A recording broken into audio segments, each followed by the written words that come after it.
All right, I think we're going to go ahead and get started. So, unless you've not checked your email in the last year or two, I'm sure you've probably seen a lot about clinician burnout and the sort of epidemic of that. And although most of the research has been done in physicians, there's obviously a lot coming out in pharmacy suggesting that the rates of burnout are high there as well. But when you look at the amount of resources, the time, the money that's being put into combating this epidemic, we look at sort of what the strategies that are currently being used, and you match that up to what the research suggests is the causes and contributors to burnout. There's really a disconnect there, particularly as it relates to the pharmacy community. And that's really going to be the focus of today's session, is kind of peeling back that top layer and really distinguishing the concept of stress, the concept of burnout, and why the strategies to address those two phenomena are quite different. And so in terms of my learning objectives for this session, really the first probably 2/3 of the presentation is really going to focus on that. So what is the difference between stress and burnout, the causes and contributors to both? And then after that, we'll talk about what are the two main approaches for stress and burnout, and that is an individual approach, which is how do you change the individual, their perceptions, their coping strategies, versus how do you change the work itself, so that more organizational approach. And the last thing we'll do, just as sort of an active learning exercise, is given a couple of scenarios, I'll ask you guys to identify, is it stress or is it burnout, and then what are maybe some ways to handle that particular case. And really here the focus is on trainees. So how can you identify some of these phenomena in your residents, or for those of you that are residents, in yourselves. All right, so I've got a couple of active learning exercises in the early part of the presentation. So if you want to log in to Slido and use the hashtag burned2019, that sounds very ominous. I probably should pick a different hashtag. And those of you that are joining via Blackboard, you also can join as well using the tag here. So slido.com, SLIDO, and then the hashtag burned2019. All right, so as I alluded to at the very beginning of my introduction, there's sort of all this research coming out about the epidemic of burnout and its impact. And it was first noticed among clinicians. And so when you look at the effects of burnout on the individual clinician, there are high rates, it's associated with high rates of anxiety, high rates of depression. And when you look at the risk of suicide among physicians, it's about 200 times that of the sort of general population. And although most of the focus has been placed on the mental health effects of burnout, we're starting also to see now how it can also impact physical health, cardiovascular disease, diabetes, etc. It doesn't just affect the individual clinicians. When you also sort of take a step back and look at the organizations, it also has a huge impact, not just on the people who are experiencing burnout, but also other people in that organization. So you see a drop in productivity overall, and you also see an increase in cost of the organization, not just because of the drop in productivity, but particularly due to the turnover that often results from burnout. Estimates are for a nurse to replace a nurse is about $80,000 to $100,000, and then for physicians, depending on the specialty, it could be as much as $1 million to replace a physician who has turned over. So huge implications for the organization.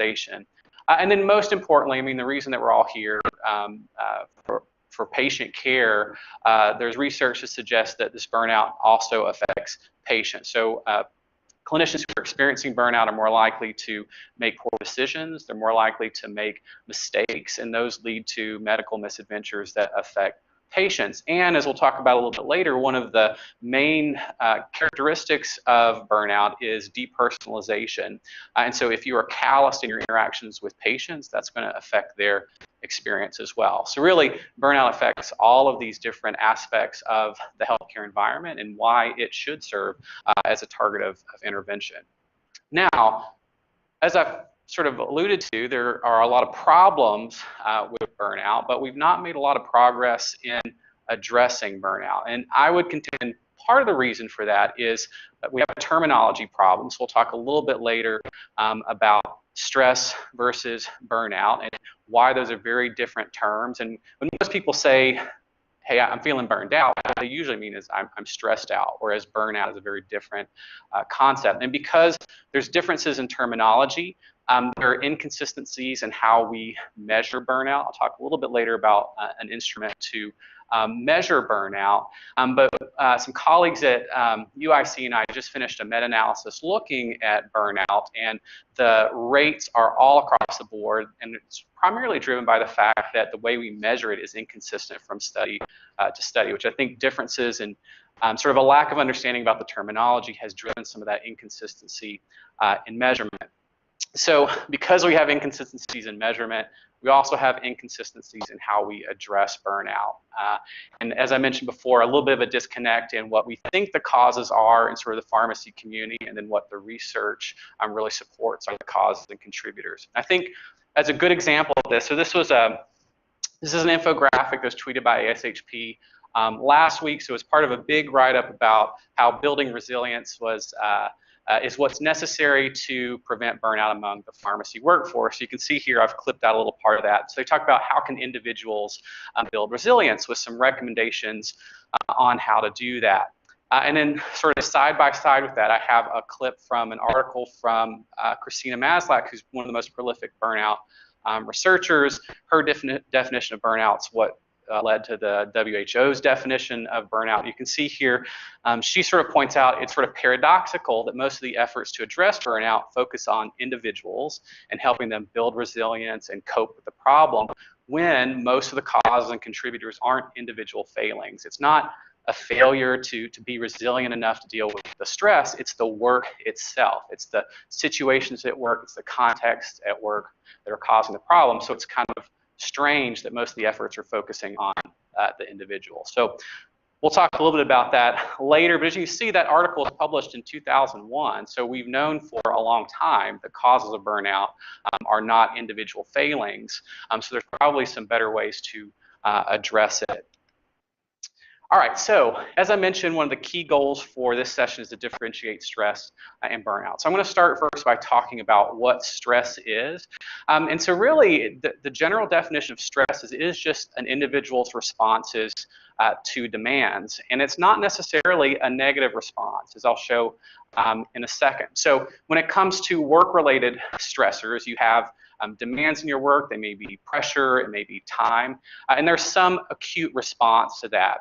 There's usually a physiologic response, so heart rate increases, blood pressure increases, but also you have a higher state of alertness. It's sort of your body's response to that stressor or demand. There are a number of moderating variables that can affect how you respond to stress. So things as simple as your personality, whether you have other sources of stress outside of work, they can moderate that acute response to stress. But then there are the sort of the work-related response. There can be an adaptive response, which is you handle stress in a positive way, and that is followed by a period of rest or recovery. So you either cope with the stressor, you address the stressor, maybe you avoid it in some way, and there's a period of rest and recovery after that. Or there is a maladaptive response. And in the occupational health literature, this is referred to as strain. And strain is what's associated with all the negative aspects of stress. So things like health problems, whether those are mental health disorders like anxiety or depression, or even physical health disorders, including cardiovascular disease.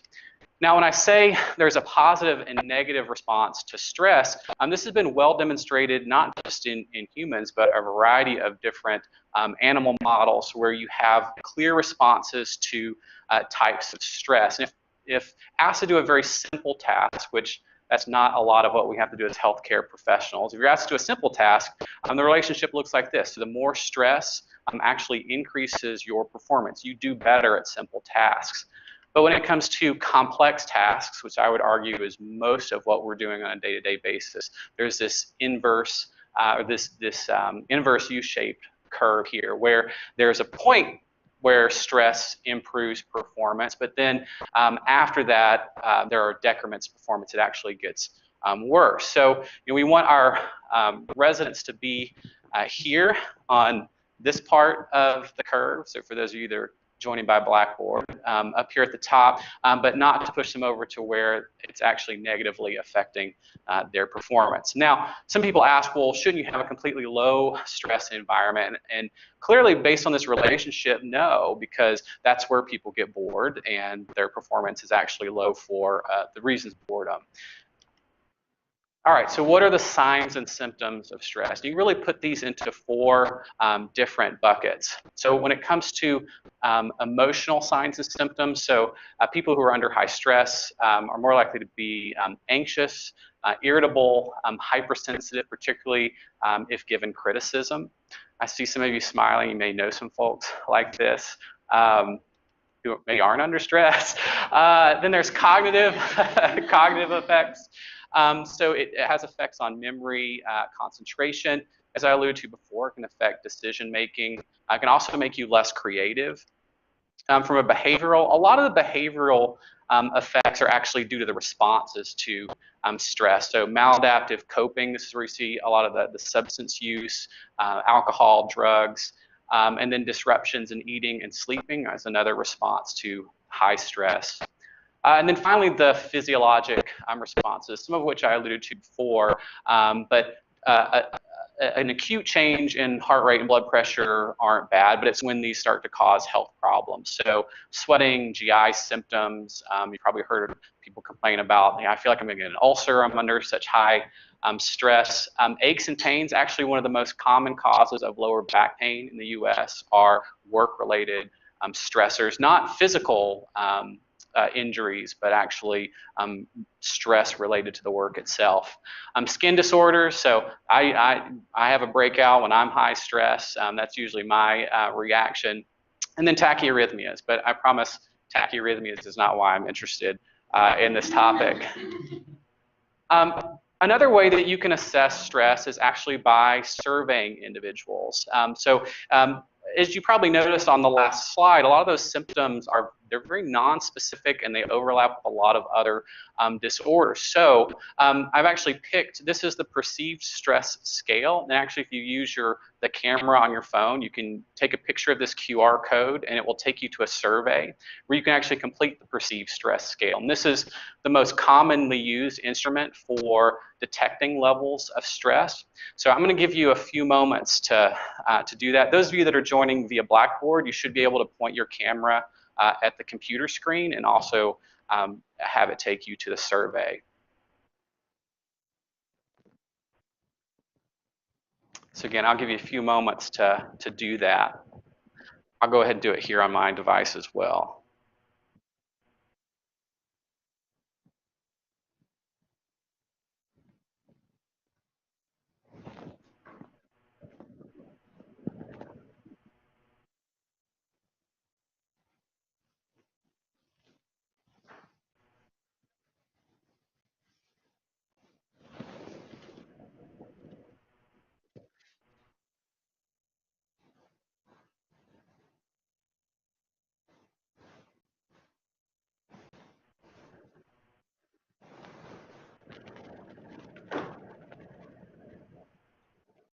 Okay, and while you guys are taking that, I'm going to flip over here to our poll.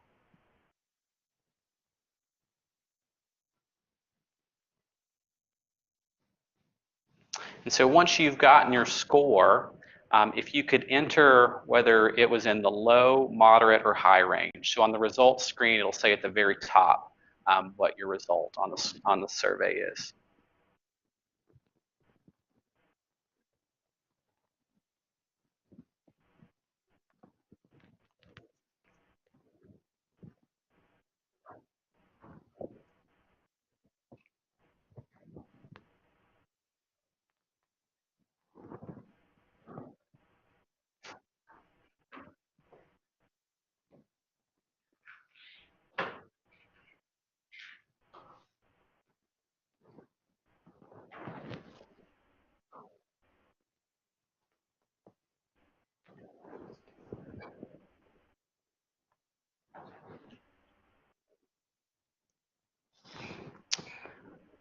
All right, so we've certainly got enough people here in the room who've responded. So it looks like overall, most people are feeling sort of a moderate level of stress, with a minority either having low stress or high stress. So that brings me to my next question. Since it seems like most of the people here in the room or those joining us via Blackboard are experiencing at least a moderate level of stress, what are some of the drivers of stress in your work? So this is a poll where you can actually enter text comments in, and they'll appear here on the screen. So what are some of the drivers of stress in your work?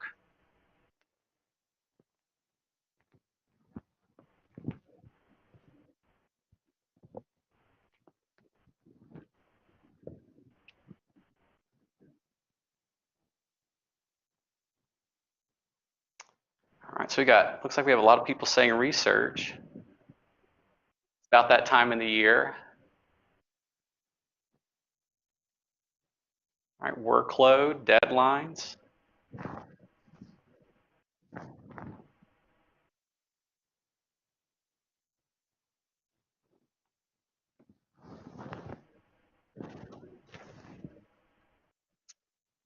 All right, excellent. All right, so this is a great segue to some of the groups of stressors, and you'll see some very familiar topics come up as we talk about what the types of stressors in people's work are. Role stressors, so there are two common categories of role stressors. There's role ambiguity and role conflict. Role ambiguity is when you don't really understand what the expectations in your job are. Job descriptions are notoriously vague, and often once you get to the job itself, you find out it's very different than what was in the job description. And so that adds a lot of ambiguity to what you should expect. Job conflict is going a little bit farther than that, and actually you get conflicting information from different people. So your manager may say one thing, you might hear a different thing from a peer. This is probably a real challenge for residents. If you think about all the different preceptors, the RPDs, all the people that they interact with during the training experience, they're probably getting a lot of conflicting information. Another category is workload stressors. I think first people go immediately to the total amount of workload, but actually it's not just the amount itself, but it's also the type of work that you're being asked to do. So if you entered a career like this because you wanted hands-on direct patient care, but you find that a lot of your job is administrative or doing things outside of that, then that's going to be a workload stressor as well.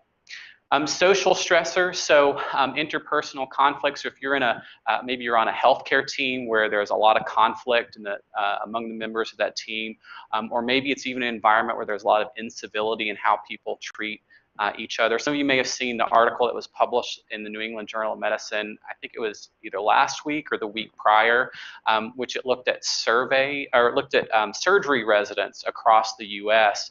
And how incivility, rudeness, like how surgery residents are treated, significantly impacts their quality of life, their well-being, increase the risk of suicide. Like there were a lot of major sort of detrimental findings that were driven by sort of what that training environment is like. Team-based stressors, so that could include not just your role as an individual, but also your role on the team. There's a concept called social loafing, which is because the team kind of shares the effort, and that the responsibility also gets diffused too. So it makes it easy for some people in the team to just kind of lay back and let other people carry the load. And so the term for that is called social loafing. So that can add stress to the other members of the team. Organizational stressors, so this is all the stuff in the working environment, so things like the technology. And as I'll show a little bit later, technology specifically is a major target of efforts to address burnout because a lot of it has been attributed to the EMR, documentation requirements, and all the things that are interfacing with technology causes. And then finally, there's sort of a grab bag of other stressors. Job security has not traditionally been a stressor in healthcare, but I think that's probably changing for pharmacy, because if you find that you're not very satisfied in your job and you want to get a new one, there's probably a very willing graduate with $200,000 worth of loans who'd be happy to do that job if you don't. So there's certainly this sort of coming uh, group of graduates, or an increasing graduation size, that will probably make job security an issue in the future. All right, so we've talked about the sources of stress. We kind of got a gauge of the stress of people here in the room and those joining via Blackboard. So let's talk a little bit about efforts to address stress. And so really the controversy around treating both stress and burnout focuses on, is it better to address the person or to address the work? Should you do an individual focused strategy or an organizational focused strategy?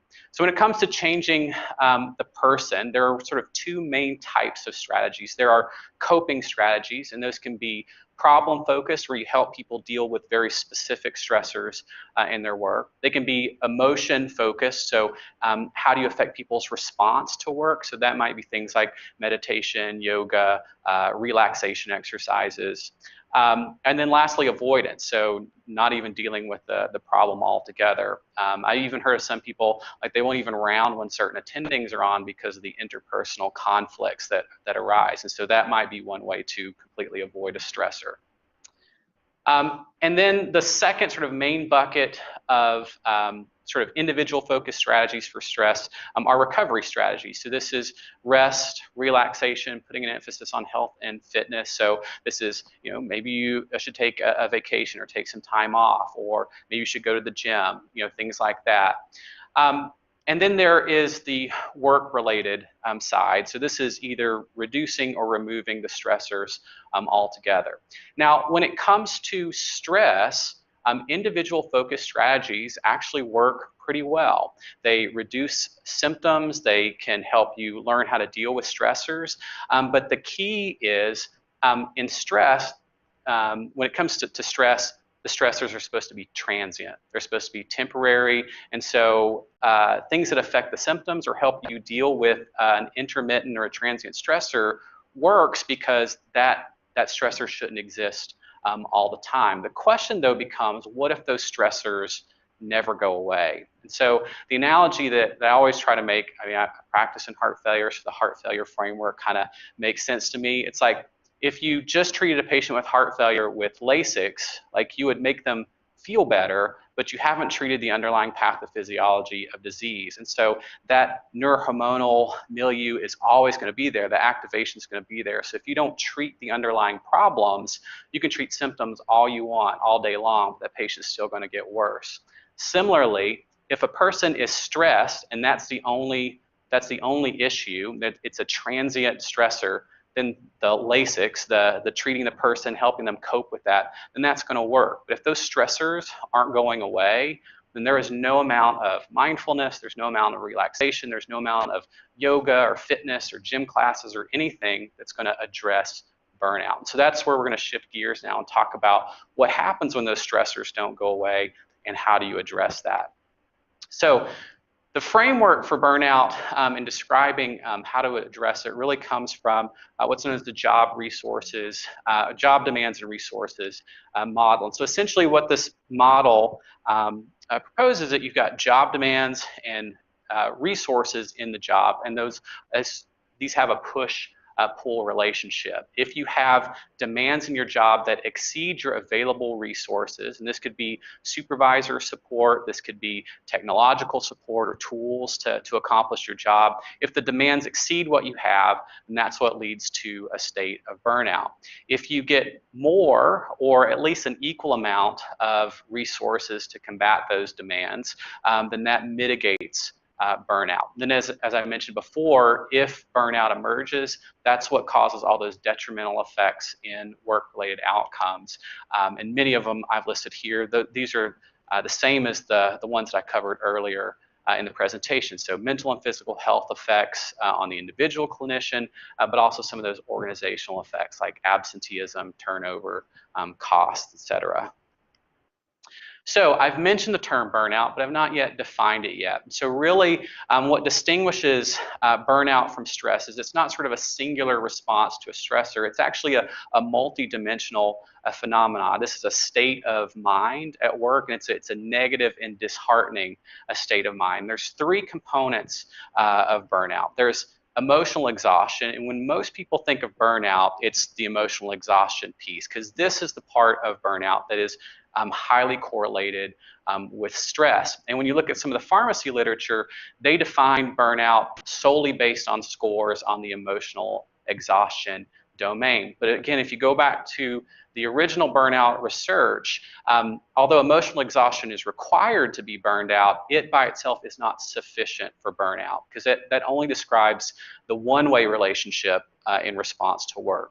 Really, for burnout to be present, you also have to describe what is the person's response to that work. So that's where the second component comes in, which is depersonalization or cynicism. So this is often a response to emotional exhaustion. So if you're feeling completely drained, the natural response to having your sort of emotions drained from your work is to put distance, emotional distance between yourself and your work. So being cynical, sort of depersonalizing the work, feeling indifferent towards either the work itself or the people that you work with, perhaps your peers or even patients.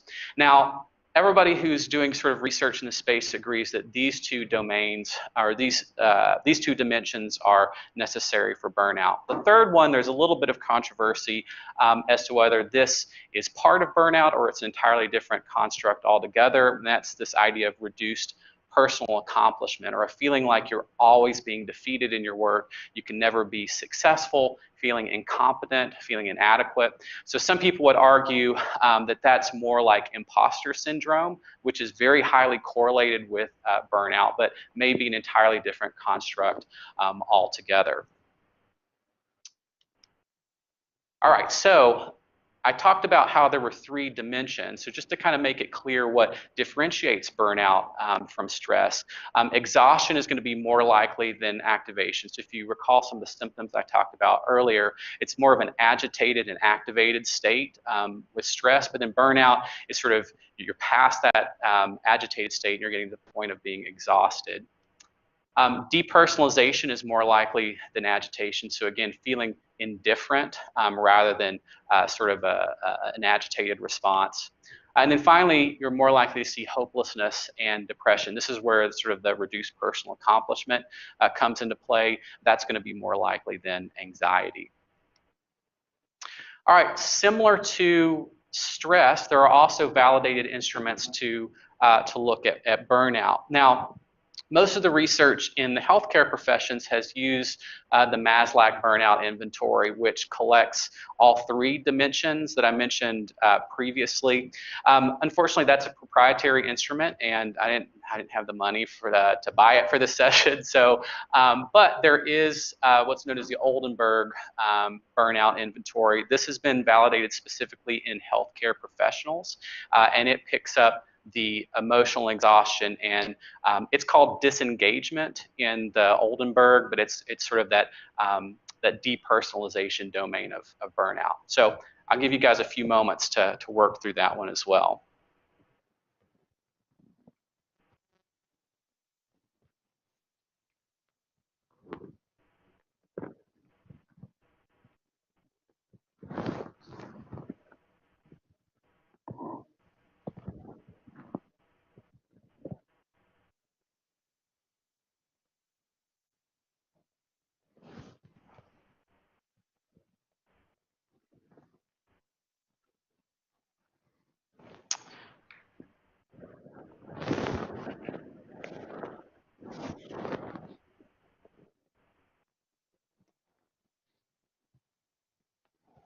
All right, and as we did with the previous survey, if you could at least indicate which category you're in. I will point out there are two answers for this question. So there's where did you score on the exhaustion domain and where did you score on the disengagement domain.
All right, so looks like for the high exhaustion domain, actually the majority of people are highly exhausted, which would correlate with the moderate to high levels of stress that we saw on the perceived stress scale. Because remember, exhaustion really captures mostly that stress component of the job.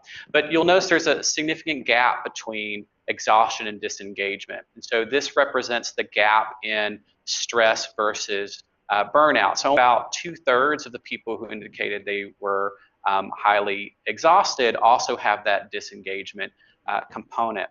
And as I mentioned previously, when it comes to the research in pharmacy, because most of it has focused on emotional exhaustion, the rates of burnout are probably a little bit exaggerated because they don't include that engagement component or depersonalization if you're using the Maslach inventory.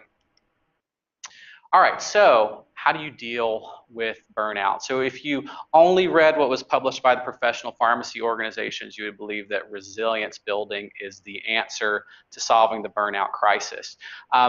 I would argue that there is limited return on investment for focusing on resilience building, and I want to do that with an illustration. So on this graph here, on the y-axis is time, the x-axis is time, the y-axis there is mean resilience. And so the width of the line as we go through here is sort of the relative size of the sample.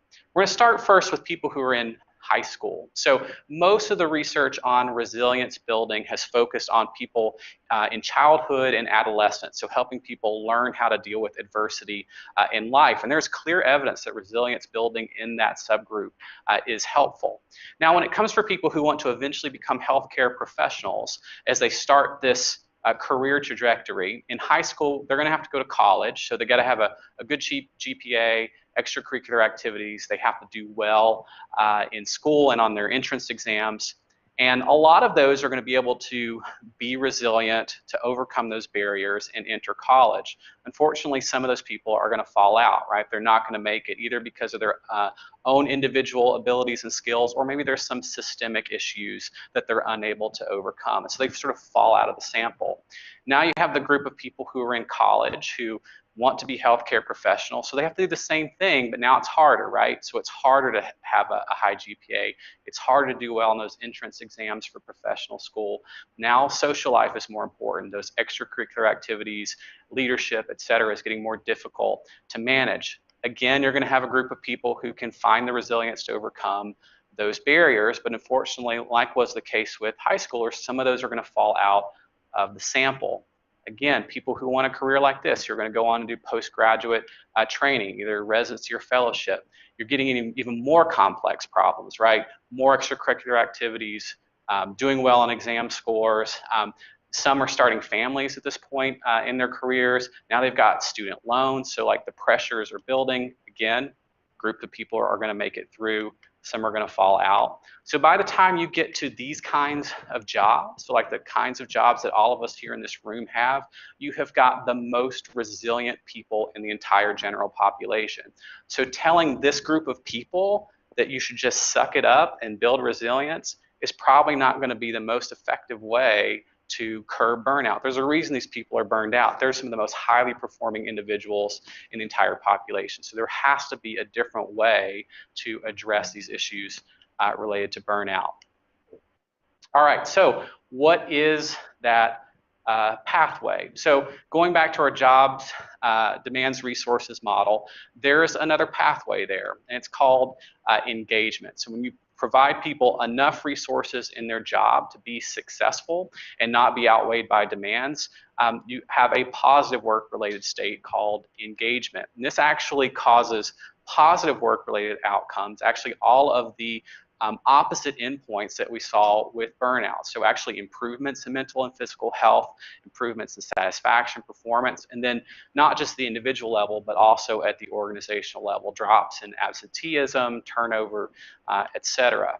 So what is engagement? Really, it is the opposite of burnout. It is a positive work related state, and it too has three domains. One is vigor, and so you can think about this as being the opposite of emotional exhaustion. This is being highly energized in your work. The second is dedication, which is really the opposite of depersonalization. This is feeling like your work is highly meaningful. And I feel like most people who go into healthcare probably have this at their very core. They find that to be sort of a meaningful pursuit, their calling in life. And then finally is absorption. This is one of the things that makes engagement a little bit unique versus burnout. And you've probably experienced absorption. And in some research literature, this is called flow. So this is where you are so highly engrossed in your work that you don't even realize that time is passing by. You've probably had work where you felt this strongly about. Maybe it was a paper that you really loved writing. Maybe it was a research project that you were really involved in to where you like looked up and didn't realize that like 3 hours had passed by. That's called being highly absorbed in your work. All right, so we've established that burnout and engagement are sort of the two opposite ends of the spectrum, but we haven't defined like what that spectrum is. So what is the continuum that exists between burnout and engagement? And again, when you look at the burnout research, what that is person-job fit or person-job match. How well does the person's work fulfill their needs, their desires, their motivations, all the things that they want out of that work. Now, I recognize that person-job fit sounds like a kind of ethereal concept. Unfortunately, burnout researchers have really divided this into 6 different domains of person-job fit. So we have workload, which is very similar to what I talked about earlier, not just the amount, but also the type of work that people are doing. Control, sometimes this is called autonomy, so how much decision making can a person do in their job, how much independence do they have. Reward, and not just tangible rewards, like you do have to pay people, but also like, do you recognize them for their accomplishments? Do they have social support in their job, some of those intangible rewards. The fourth is community. So this is the interpersonal relationships that people have. Do they feel like their peers support them? Does their supervisor support them? Do they get to interact with their peers? Fairness, so are the policies of the organization fair and equally distributed? And then finally, values. So do the values of the organization match those of the individual? Now, in a few moments, I'll come back to like what do those mean for a resident, or what are some of the examples of how those might apply to a resident. But before I do that, let's go back to the what works to address burnout. Do you change the person or do you change the work? And so unlike where we talked about with acute stress, it's very different, again, because burnout is a chronic problem rather than just an acute transient issue. So changing the person, again, that's changing perceptions or providing coping strategies. The evidence suggests that this only improves short-term symptoms, which we kind of already expected based on the stress-related research, but it really only has minimal effects in the long term. They're usually easier to implement, right? It's easier to tell someone they just need to go take a yoga class, or they just need to go to this resilience workshop or whatever, right? It's easier to do. What about changing the work? So this is actually adjusting that job demands and resources relationship to address some of those areas of mismatch. So there's research to show that this improves long-term outcomes. So the focus isn't acute symptoms, it's are you affecting burnout in the long term? They're usually harder to implement, but as I'll show in a few moments, not necessarily. But I think what makes it so difficult is you really have to stop, analyze somebody's work, and then figure out how do you redesign the work, or how do you redistribute the resources or demands to reduce the burnout. So it's a little bit harder to do because it takes some ownership from leadership. So this could include an RPD for an individual residency program, or it could be hospital leadership or school leadership. They have to sit down and say, okay, how can we fix the problem? How can we address the work-related issues that are going on to reduce the level of burnout? Now, to sort of support the assertion I made on the previous slide, this is a meta-analysis of physician interventions. Fortunately, we don't have this kind of data for pharmacists yet, but this is looking at all the interventions looking at burnout in physicians and pooling them as either organizational or individual. So changing the work or changing the individual. And what you can see there is the individual focused strategies, they are barely positive. And actually, when you remove measures of emotional exhaustion, they sort of lose the effect altogether. It's really organizational interventions that are responsible for improvements in burnout. So this really provides a scientific support for the concept I talked about in the last slide. So that work is largely what led the National Academies of Medicine actually 2 weeks ago to release this consensus study report to address burnout. So what are the goals? How can health systems, individual professionals, academic institutions, how can they address the burnout problem? So they list 6 different goals there. But you can even notice in the title there, it's a systems-based approach, right? So you don't see in that list of 6 things that people just need to exercise more, or that they need to practice mindfulness techniques, right? None of that stuff is listed there. It's recognized that these are systems problems that only systems and organizations can handle. Now, some of the pushback to the consensus report, and also just the whole idea that only organizational approaches can work, is that, you know, a lot of these organizational solutions are tough to implement, they're expensive, they're pie in the sky, like, you know, at least individual approaches are feasible. But actually, the article I always pull as a counterexample for this is actually the article that's responsible for the biggest effect size in physician interventions. And all they did was they changed the length of rotation for attending physicians from 4 weeks to 2 weeks. So they still were on service for the same amount of time. It's just rather than doing 4 weeks on, 4 weeks off, 4 weeks on, 4 weeks off, it was 2 weeks on, 2 weeks off, 2 weeks on, 2 weeks off. So the same amount of work. You could see here 50% reductions in burnout, both in terms of self-reported burnout as well as specifically in emotional exhaustion. But it also affected some of the expected contributors of burnout as well. So it doesn't, you don't have to change the whole organization to see effect, but it's approaching the work rather than just telling people to deal with the stressors. So what are some examples for residents? So these are just some potential examples looking at the 6 domains of work, the 6 areas of work life where people can have a match, the degree of match with their job.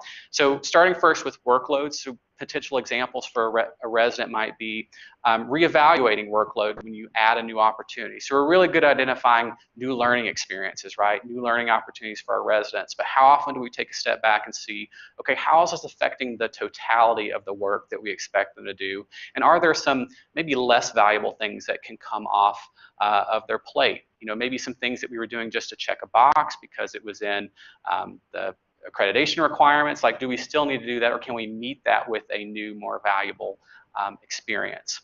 In terms of control, so providing residents with greater autonomy and even earlier autonomy.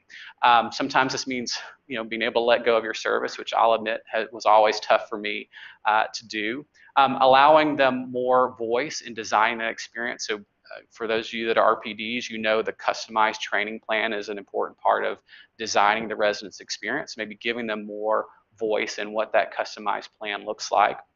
Reward, so I actually think this is an area that we do pretty well at here, so recognizing residents for their accomplishments, celebrating those throughout the year. Community, so viewing residents more like peers and not just as subordinates, not just as trainees. So maybe that means interactions outside of sort of the formal training experience, which I know we've tried to do here from time to time, where it's happy hours or having dinners outside of the formal training experience. Fairness, so enacting fair policies across the board, ensuring that there's transparency in the development of policies and procedures, but also ensuring that residents feel like they have a voice in leadership too, which I know allowing the chiefs to come to our directors meetings, opening up meetings to allow residents to attend can also help perceptions of fairness. And then finally, values. So values is really about culture. So what is the culture of your residency program? Is it a positive learning environment? Do residents feel like they can provide feedback, both positive and critical? Are you setting a positive example for your residents?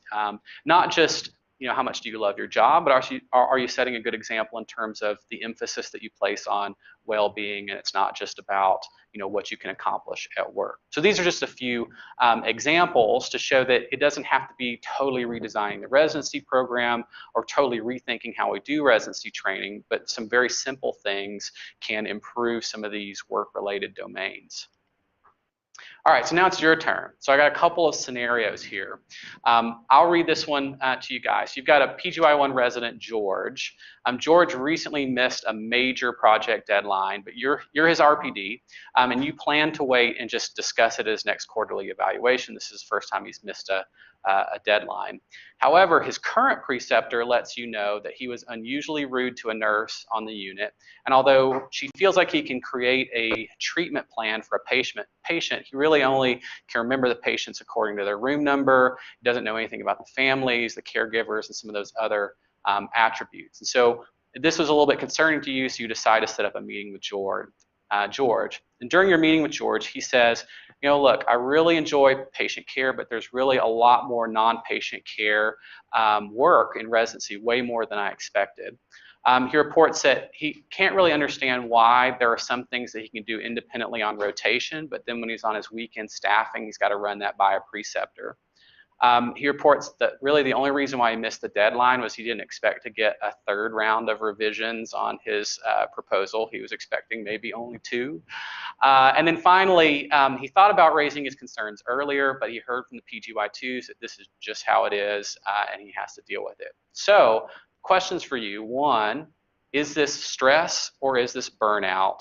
And 2, what are some things you can maybe do to address this situation? So I'll give you a few moments to kind of think about it. You can chat it with your neighbors, and then hopefully if you don't mind sharing what you do.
All right, so what do you guys think? How many of you think this is stress? Okay, how many of you think it's burnout? Okay, so about half and half. All right, so I can't see the votes from those of you joining via Blackboard. My attempt was to make this a burnout scenario. The reason why is the part about him treating patients as numbers or bed numbers is evidence of depersonalization. I don't have anything in here about exhaustion, but there's not a single stressor here, right? So he's complaining about non-patient care stuff. He's complaining about the residency and not having enough autonomy. He's complaining about like being micromanaged with all these revisions that he's got to make. So there's like a lot of different stuff here rather than a specific stressor. So either way, though, you can come up with some strategies. So what ideas did you have for addressing his concerns? Or should he just do some resilience training? All right, what do you guys think? Yeah. So we said not waiting till like the quarterly evaluation to pull him in, and then especially because, well, one, you shouldn't wait anyway, and then you're talking about the preceptor having concerns right now that the preceptor and the RPD address those. Yeah, and I really like not waiting, you know, particularly it's not confined to the pharmacy community anymore. It's now affecting other healthcare professionals. So that's like the thing you want to nip in the bud. You know, again, we talked about earlier, not just affecting the individuals, but also affecting the organization. So another important reason to intervene sooner rather than later. Other thoughts? Yeah. Oh, sorry. Going back to that one point you were making about like policies or making maybe changes or whatever things, like the thing that's concerning about like having it, you can do it independently on rotation, but maybe not on staffing. That seems like there might be discrepancy in that part of it. And then I was also thinking about like culture change, obviously for the last one. What if it's just how it is? That could also lead to a lot of stress too. Yeah. Yeah, and so to your last point, so that's just how it is. That's evidence of culture, right? And so like you don't want a culture where a resident feels unwelcome to bring perhaps critical feedback back. And then I like your comment about policies, like maybe there's some different expectations from the preceptors on the weekend versus rotation preceptors, and ensuring that policies are clear and transparent. You know, the resident shouldn't have to fight that battle. Like that should be an RPD or a program level. All right, I got one more for you guys. All right, so this is Julie. Julie was an all-star PGY1. She's now on she's PGY2 now, you're her RPD. She's on her second ICU rotation. She's a few minutes late to case conference for her co-resident. You know, she keeps nodding off despite it being in her area of interest. So afterwards, you ask her to grab coffee to catch up. She seems reluctant to go at first because she's still got 12 PK consults to review, but she agrees.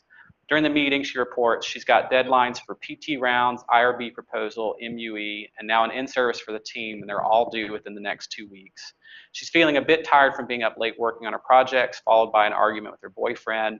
And then she says she realizes she's burning the candle at both ends, but she knows she can make it as long as she's got her trusty coffee mug.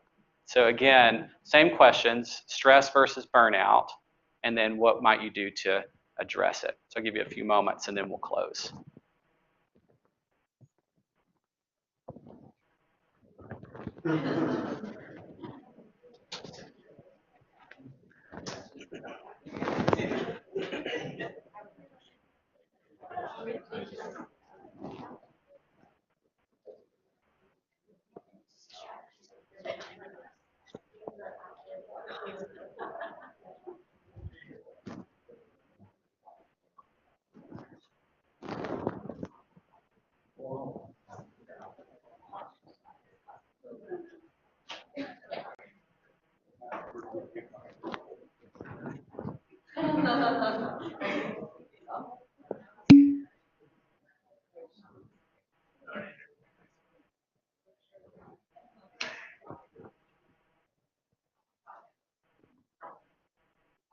All right, so I hear things getting quiet here in the room, so it must mean people have come to their answer. How many of you think this is stress?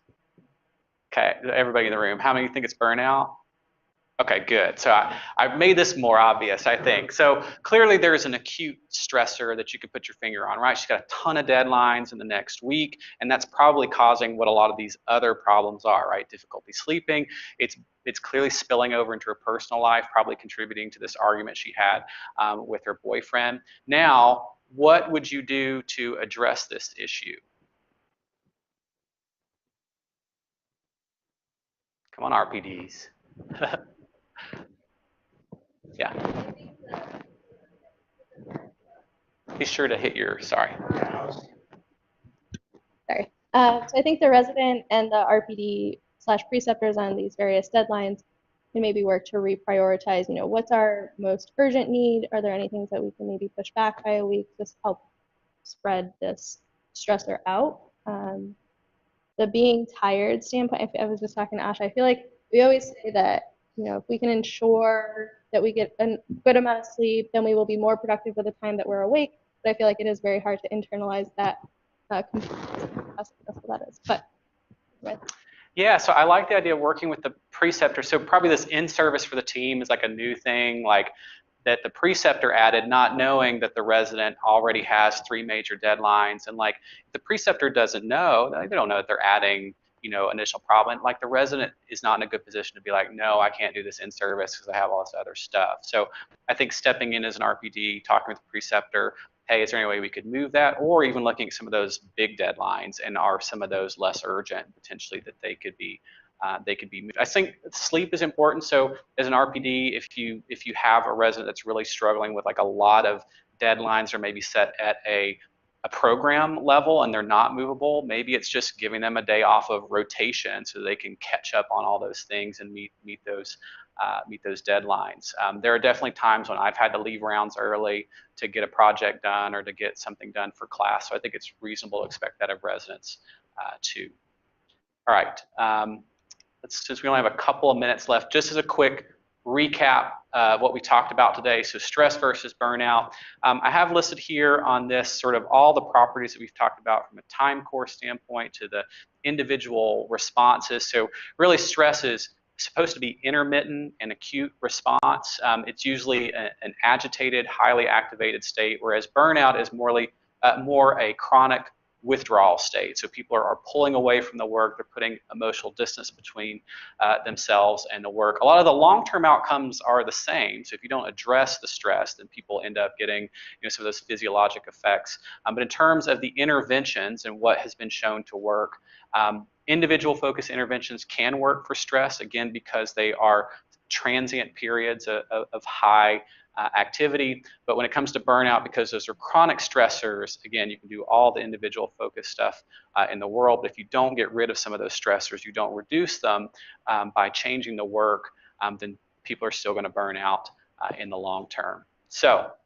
appreciate you guys attending. Hopefully you learned something today. Hopefully those of you that are residents, maybe something you take back to your RPDs. Those of your RPDs, maybe something you can implement in your own program. So thank you guys for attending. And for those of you that joined, thanks for joining us on Blackboard.